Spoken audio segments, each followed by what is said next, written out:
he's been the workhorse for this team in the past. You know what you can expect from him and the consistency. Just what are you looking forward to tomorrow with him?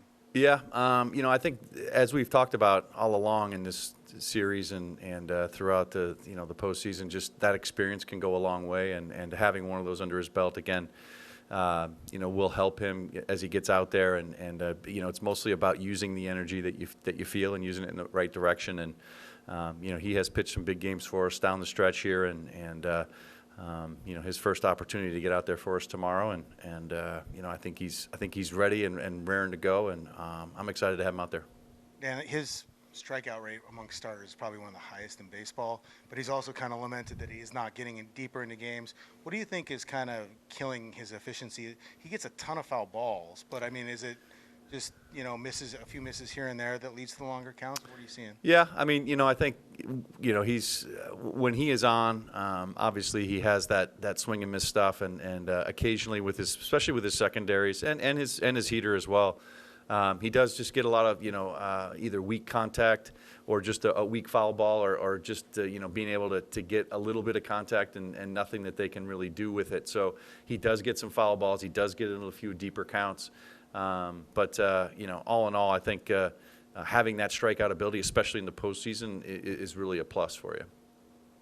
And how is your bullpen doing today? How valuable is today's off day? And how are you just kind of learning about how to navigate all the usage and the matchups of your bullpen in October? Yeah, I think I think we're going to be in good shape. I mean, these guys, have dealt with this and have been so available all season long, especially down here towards the stretch, and we're prepared for this. It's all hands on deck. It's postseason, and you do what it takes. Everybody, did enjoy a day of rest today and get a chance to just kind of keep the body on a low simmer today. Chance for us to get out here and work out. I thought that was important to at least get some juices flowing here a little bit and get used to the ballpark again, and guys going through a little bit of activity. So I think all in all, I think we're going to be in good shape tomorrow. And again, in this division series, you're only playing 2 in a row at most, and then getting another off day, which kind of helps you reset. So, I think we're all anxious to get started again tomorrow, and I think everybody will be in good shape. The fact that you've been able to stay away from Bryce, at least in the first 2 games, position you well if you do intend to go with him in Game 4. Yeah, I mean, I think that will be a plus, and if that's the way we go, I think that will be helpful for sure. Gabe in particular, he was a guy that Hinch had identified even coming into the series was going to be one of the kind of crucial matchups for his side, obviously. But just obviously the season he's had coming back from the injury last year, just how crucial has he been for you guys? Yeah, I mean, it's big. They got a couple of lefties that have had big seasons and really helped that offense go. And for Gabe, to be able to come in and match up, I think is huge. And we've had to lean on him quite a bit here in the first couple games in the series.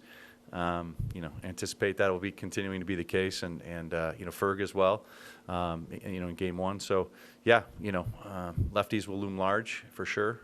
But like I've said before, all our guys, you give them the ball, they're going to do the job for you, and that's what they've done all season long. What makes Flaherty tough when he's on, and what's the key to getting, having a good day against him? Pardon me? Flaherty? I think he's offensively, I think we'll be in good shape. This is a guy that what we do as an offense, putting pitches on hitters, trying to grind out at bat or pitchers and grind out at bats, important. And we were able to do it yesterday against one of the tougher ones, and now we got a chance to do it again, and that's what our offense is geared to do, and that's the approach we'll continue to take. And they were talking a lot about it on the broadcast. Obviously, AJ talks a lot about catching and just talks a lot in general. But they mentioned about Cal not having a pass ball this season. The block he made after Vargas had the wild pitch, but Vargas threw a 100-mile-per-hour sinker that bounced, and he reached all the way across his body, all the way. Like, how difficult is that? Like, people see somebody make that play, and he makes it a lot. And he blamed himself for the other one, but how difficult is that play? It's immensely difficult. I mean, I don't even know that I can relate. I didn't have anybody that threw 100 miles an hour or even getting the pitches in the mid-90s that are in the dirt. You just don't see that very often. And when I was playing, and now it's pretty commonplace, it's immensely difficult. I think that the job that Cal has done behind the plate, encompassing all areas of catching, throwing, blocking, certainly calling a game. He's the league's best, and his ability to keep balls in front of him, keep runners where they're at, is huge, and to be able to do that consistently as he does. I point to the night he broke Mickey Mantle's record, took one in the neck, the half inning before, and then was able to kind of bounce right back and hit a homer his next at bat. So that's the kind of player Cal is, and that's what he's done for us all season long, and it's not easy. It's not an easy thing to do, but he does it time and time again. More questions? One quick one. On Josh, this, just for clarification, this is related to the baby coming possibly. Yeah, I mean it's kind of a personal day for him, so he'll be back, and we're looking forward to it. Thanks, Dan. Yeah, thank you.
Right now?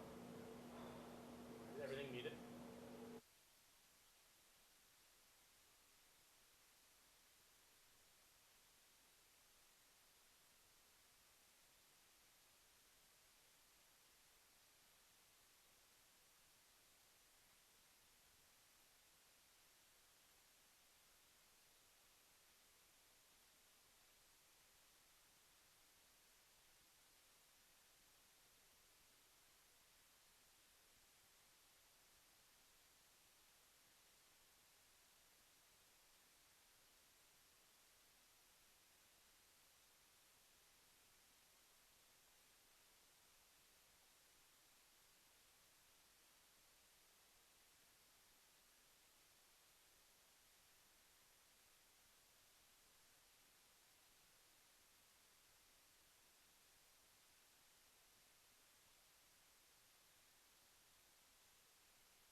Guys, we will get started with Logan again. Just pass the mic around. Adam, want to get started? Sure. Logan, how you doing? Good. How you doing? Good. Just you've been able to watch obviously the last 2 days, electric atmosphere there in Seattle. What's your anticipation level? What are you looking forward to here tomorrow night? Yeah, it's gonna be really fun. The last couple days, especially getting to see that in Seattle and knowing the fans have been waiting for that and going crazy. And both games super exciting too. So there's been a lot of momentum both ways, but happy we won the last one and expecting a fun time tomorrow. Adam in the first row. Logan, going through, like you've talked about, your strikeout numbers, but also not getting deeper into games like you like, or maybe like you did before. Have you went back and analyzed why that is? Sometimes is it the number of foul balls? Because we were just discussing like the number of foul balls you get per game seems to be inordinate compared to a lot of guys. I mean, have you ever went back and assessed that? No, not really. I haven't thought about it. I didn't know I get more foul balls than other people. I don't know. I know the strikeouts were higher, so that's good. But yeah, there's only so much you can control, so I don't really know why. You're also very creature of habit and routine. What has this been like this extended period? Like how many times have you done your routine, or how have you modified it to be ready to go? It feels pretty normal. Nothing out of the ordinary. It's nice getting some extra rest and getting the bye and rest up and all that kind of stuff. So definitely ready to get out there. It feels like it's been a while since we went full-time through the rotation. Maybe a few years ago it'd be a little harder for me. I think my first and second year I had some learning to do in that regard, but now it's I don't really feel like I'm a slave to my routine or anything like that. It's just normal. Logan, you obviously have a postseason start under your belt and in a pretty hostile environment back in Houston. Just what can you take away from that experience, especially pitching on the road in the playoffs? Yeah, it's very valuable.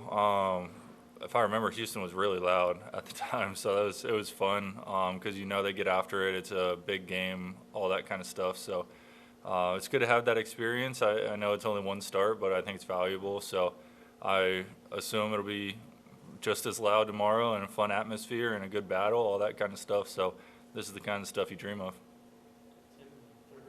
Hey Logan, like what kind of challenges or benefits maybe come from facing a team like already multiple times this year, and does it change anything that it's been a couple months and even longer since your first start against these guys this year?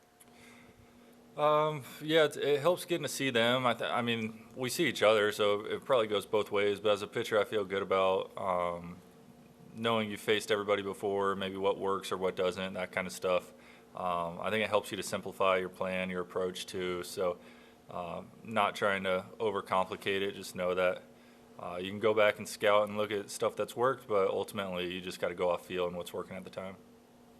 Logan, you've talked about Cal's blocking, giving you the freedom to really go strike the ball with some of your off-speed pitches. Like how much of a luxury is that you know you can really bury something and know that he's going to do everything he can to block it, and because he isn't afraid to kind of put his body in the way of everything.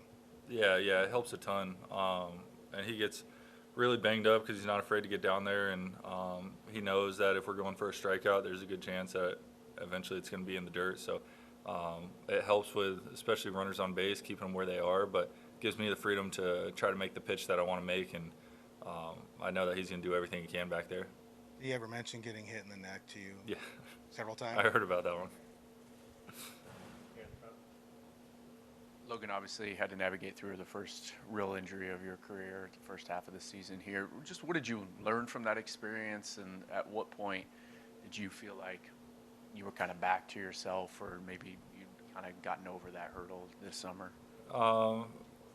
So what did I learn? I guess, I mean, I just love being out there way more. It sounds very simple, but when you're off the field, it's you try not to take it for granted anymore. When you are healthy, whatever's going on, good or bad, just being able to play, and especially being in the postseason now, having big starts, stuff like that. So, come a long way since May, and missing some time there, but just very thankful for my health. God's blessed me so much, and this team to be able to be here right now. What was the second part there? At what point did you feel like you? Oh yeah. I think I felt pretty good afterwards. Just never really felt like 100% for a little bit there.